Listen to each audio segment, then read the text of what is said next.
विश्व की सारी संगत को दास का आशीर्वाद है। परमात्मा आपको मोक्ष दे, सुखी रखे, काल कष्ट से बचावे। परम पिता परमात्मा कबीर जी की असीम हृदय से बच्चों,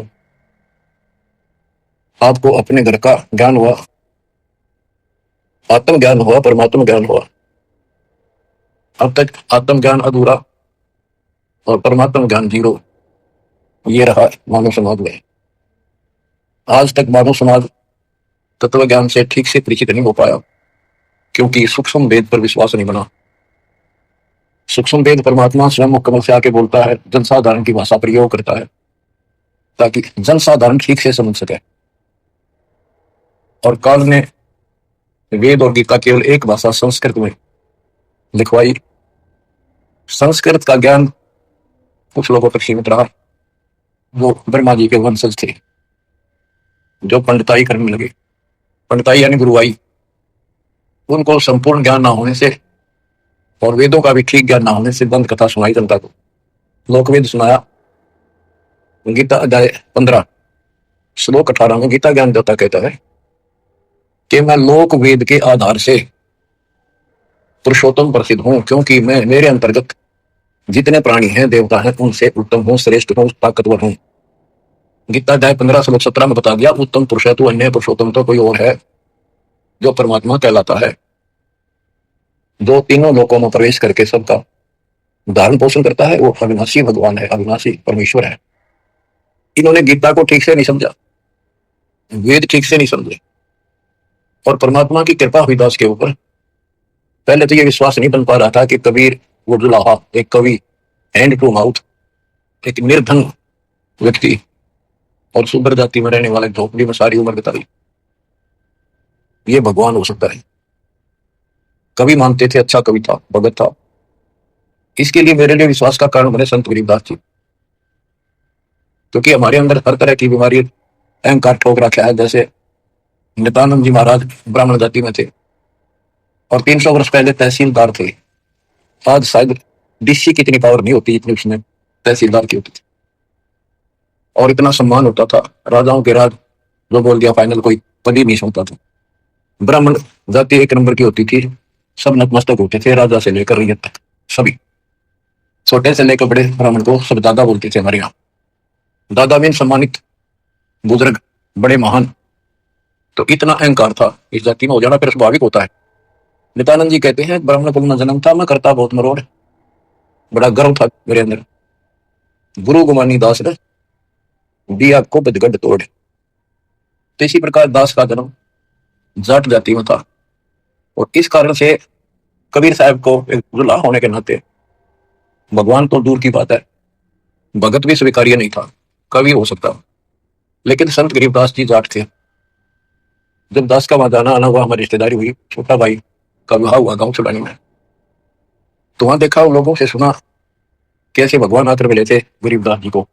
ये 10 साल के थे। तो रिश्तेदार और वहां के सभी लोग कहें, आने वाले भगत जगत संत दूर दूर के आए, वो सभी ये बात कहें कि भगवान आए थे। भगवान कौन? कबीर साहब। यानी शंकाएं तो सारी भरी थी अंदर में। कबीर साहब कैसे आए? वो तो 600 साल पहले होके मर लिए। ये सन 1717 में जन्मे, 27 में आए, 10 साल के उम्र में। बहुत सी बातें तो अज्ञान ठोक रखा था हमारे अंदर, कुबद भर रखी थी, कुबद का गढ़ था। लेकिन मेरा कुबद का गढ़ संत गरीबदास जी के कारण टूटा। ये भी जाट थे, और सारे वो ठाठ थे, इसके 2,500 बीघा जमीन, लैंड लॉर्ड आदमी। एक ने सोचा भाई हैंड टू माउथ था, दुनिया ने पैसे इकट्ठे करने के लिए, लूटने के लिए यही सारी बातें लिख दी। तो ये बातें मुझे इन्हें पकड़ लिया, मेरे मन को जकड़ दिया कि ये महापुरुष झूठ नहीं बोल सकता, जिसके पास सर्व संपन्न था और भगवान को देख के आया था। ये तो मर गया था, फूकने की तैयारी हो गई थी, फिर उसके ऊपर लेटा दिया। सारे एक बात कहें, सारा गांव कहे, तो इस मन पापी को भागने की कहीं गुंजाइश नहीं रही। फिर एक एक वाणी को गुरुदेव, परमात्मा की कृपा बिना नहीं मिलते ऐसे महापुरुष, मालिक की दया हुई, ऐसे महापुरुष मिले। इस पुरानी के अंदर तो 99% कथित नकली और झूठे गुरु बड़े बैठे। एक महापुरुष था, पता नहीं कि छुपा रह था, 104-5 साल की उम्र होनी थी, वो दास के लिए ही संसार में थे अभी तक। 1988 फरवरी में दास को नया जीवन मिला, उनका आशीर्वाद फला। ये जन्म से देखे, कबीर सागर देखा, गरीबदास जी का कर्म देखा, गुरु जी के मुख से विचार सुने, फिर और भी महापुरुषों से मिला, यानी वाणी तैयार गाया करते हुए भेद ठीक सा नहीं था उनको। फिर दास को आशीर्वाद होगा, आदेश होगा कि दीक्षा दे, गुरु पद मिला, जिम्मेवारी बढ़ गई और गहराई से पढ़ने पड़े ग्रंथ होंगे। उस समय केवल हमारे पास कबीर सागर और गरीबदास जी का ग्रंथ, कबीर साहब की वाणी, यही थे। गीता वेदों को बिल्कुल नहीं जानते थे। 1988 से सन 2000 तक इन्हीं ग्रंथों का विश्वास करके भक्ति करी, प्रचार किया, सत्संग सुनाए, केवल ऑडियो वीडियो भी होती थी। फिर गरीबदास जी के ग्रंथ साहिब का सन 1996 दिसंबर में पहला खुला पाठ किया 7 दिन का, यानी 2 घंटे सुबह, 2 घंटे दोपहर, फिर शाम में। इस वाणी को पढ़ पढ़कर सरलार्थ करके सुना करता था। वो सत्संग रिकॉर्ड किए जाते थे, ऑडियो बनी, कुछ वीडियो बनी। भगत काफी जुड़ने लगे, सुख होने लगे। लेकिन जिनको 3 सुख हो गए, एक ना होया, 3 काम बन गए, एक नहीं बना, वही फिर माता दुखदा पाया, वही जा खड़ा हुआ, कोई लाभ नहीं हुआ। तो इस बात से दास को परेशानी बढ़ने लगी कि 6 साल पहले ये काम तो आपने करे थे मालिक, इतने सुख दिए थे, फिर बिना टिक्के सारे बाज गए, सुख बतेरे हो गए, और अब ये सुख होते हैं तो भगवान भगवान करते हैं। एक लाभ ना होया, जो हो सकता हमारे हित में ना हो, क्योंकि हम तो बालक है, बिना ज्ञान के बात समझ में आती नहीं, हमारी इच्छाओं का अंत ही नहीं। कि समस्या टेंशन यहाँ हुई, घर भी छोड़ा, सर्विस भी त्याग दी, और ऐसे तो यू काम चलेगा ही नहीं। जिस उद्देश्य को लेकर निकला था, आश्रम क्रोथा बना लिया बच्चों ने, 3 एकड़ जमीन लेके। तो 1999 में हमने पहला सत्संग किया, खुला पाठ परमात्मा के प्रगट दिवस पे। फिर 2001 में प्रेरणा हुई, क्योंकि वो हमारा ठिकाना था, बन गया। फिर बाहर सत्संग बिल्कुल बंद कर दिए और आश्रम में करेंगे कि अगर गीता वेदों और पुराणों में ये ज्ञान कुछ मिल जाए थोड़ा बहुत, तो सपोर्ट मिला है, आगे शिक्षित लोग भी आएंगे, वो भी जुड़ेंगे, वो प्रमाण मांगेंगे। इस वाणी को कोई नहीं मानने वाला, बहुत कम। ये तो कबीरपंथी गाते फिरा करते, गरीबदास वाले भी गाते फिरा करते, कोई पीछे नहीं लगा। वैसे देखा देखी थोड़े बहुत दिन लगते हैं, फिर अपना वही पूजाएं करते रहते हैं, पाठ भी कराते रहते हैं, इन सत्संगों में भी आते रहते हैं और पूजाएं भी करते रहते हैं। वो फिर परमात्मा की कृपा हुई, गीता देखी तो अंधेरा हट गया, खुशी का ठिकाना मिला। और फिर सारे ग्रंथ भरे पड़े थे। दाता का ज्ञान तो अनमोल है, प्रमाणित है, ऑथेंटिक है, 100% सत्य है, और इसका समर्थन मिलने के बाद तो आज ये रोशनी होगी। तो दास तो कहना चाहता है, इन गीता और वेदों को वो शिक्षित वर्ग नहीं समझ सका, जिस पर हम पूर्ण आधारित हो गए थे कि ये पूर्ण ज्ञानी है, संस्कृत के ज्ञाता है, सारे ग्रंथ संस्कृत भाषा में लिपिबद्ध है। कबीर जी और गरीबदास जी तो अनपढ़ है, इनको कैसे पता हो सकता है? तो बच्चों, अब सत्य किसे कहते हैं? सत्य को कुछ दिन दबाया जा सकता है, मिटाया नहीं जा सकता। अब ये ऊपर आ गया, अब ये सूर्य उदय होगा। अब वाणी सुनाता हूं आपको। ये अमृतवाणी जिसको रिजेक्ट करके डाल रखा था, ये लाल ठोकरों में था, आज पर कोई अमृतवाणी थी।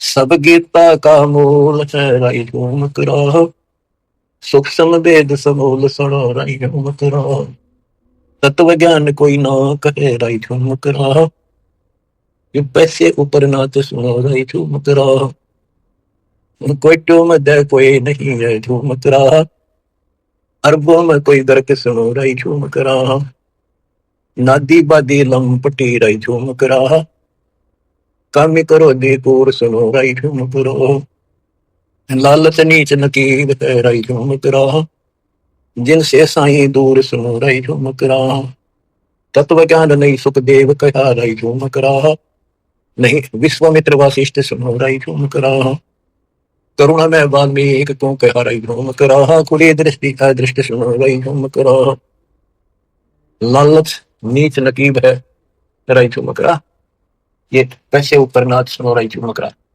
आपको एक छोटी सी कथा सुनाता हूँ। एक पंडित जी था, उसका नाम था मणिराम। उसने एक गांव में कथा शुरू की रामायण की, और उसमें रख दिया 30 दिन पाठ चलेगा। उसके मन में दोष था, लालच था कि 30 दिन में रोज का 2-4 रुपये दावेंगे, 100-150-200 रुपये महीने में हो जाएंगे। श्रीमद् भागवत का भी पाठ करते हैं, ऐसे 7 दिन में करते हैं। तो ऐसे उसने उसको 30 दिन के लिए लटका दिया, जो भी इनमें से कोई पाठ किया उसने। जब 30 दिन पूरे हो गए और उसका समापन करना था 30वें दिन, सब जगह गांव वालों में न्योता दे दिया, 2 दिन पहले भाई सारी आयु कथा को भोग पड़ेगा। उसी दिन गांव के शरारती व्यक्तियों ने दिल्ली से एक नाचने गाने वाली चंपाकली नाम की लड़की ले आई।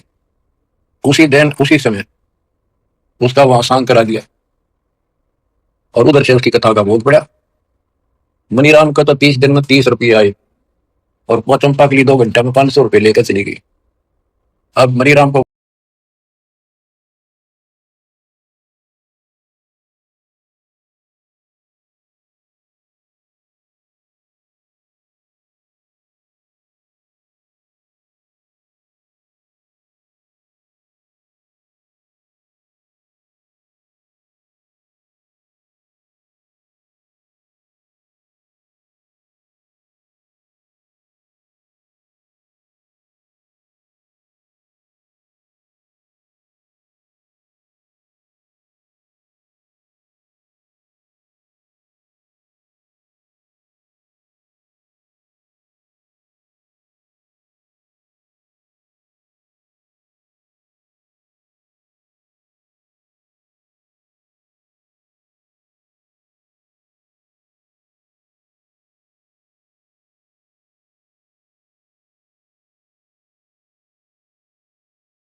उपरोक्त अमृतवाणी में भागवत है कि सच्चे परमात्मा सत्य पुरुष ने स्वयं ही अपने हाथों से सर्व सृष्टि की रचना की है।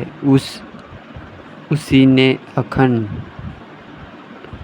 बनाया, फिर फोड़ा था तथा उनमें से ज्योति निरंजन निकला। उसी पूर्ण परमात्मा ने सर्व वाणियों के रहने के लिए धरती, आकाश, पवन, पानी आदि 5 तत्व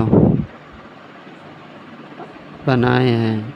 आपने मतलब कि परमात्मा ने 5 तत्व बनाए हैं, यानी कि जल, हवा, पानी, आकाश, ऐसे ही बनाए हैं। अपने द्वारा रचित सृष्टि के स्वयं ही रक्षित दूसरा कोई सही जानकारी नहीं दे सकता। फिर अंडे से फूलने से निकलने निरंजन के बाद 3 ब्रह्म जी, श्री विष्णु जी तथा श्री शिव जी की उत्पत्ति हुई। मतलब कि जो अंडा था फूटने से श्री विष्णु जी, श्री शिव जी की उत्पत्ति हुई। उसके बाद अन्य देवी देवताओं जीवन तथा उसके बाद अन्य देवी देवताओं की उत्पत्ति हुई। मतलब कि जब श्री विष्णु जी, श्री शिव जी, श्री की भक्ति से जब उनकी उत्पत्ति हुई तो उन्हीं से और भी पंथ की उत्पत्ति हुई। यानी कि जैसे कि 12 पंथ चल रहे हैं, उसमें 12वां पंथ संतराम पाल जी महाराज का है।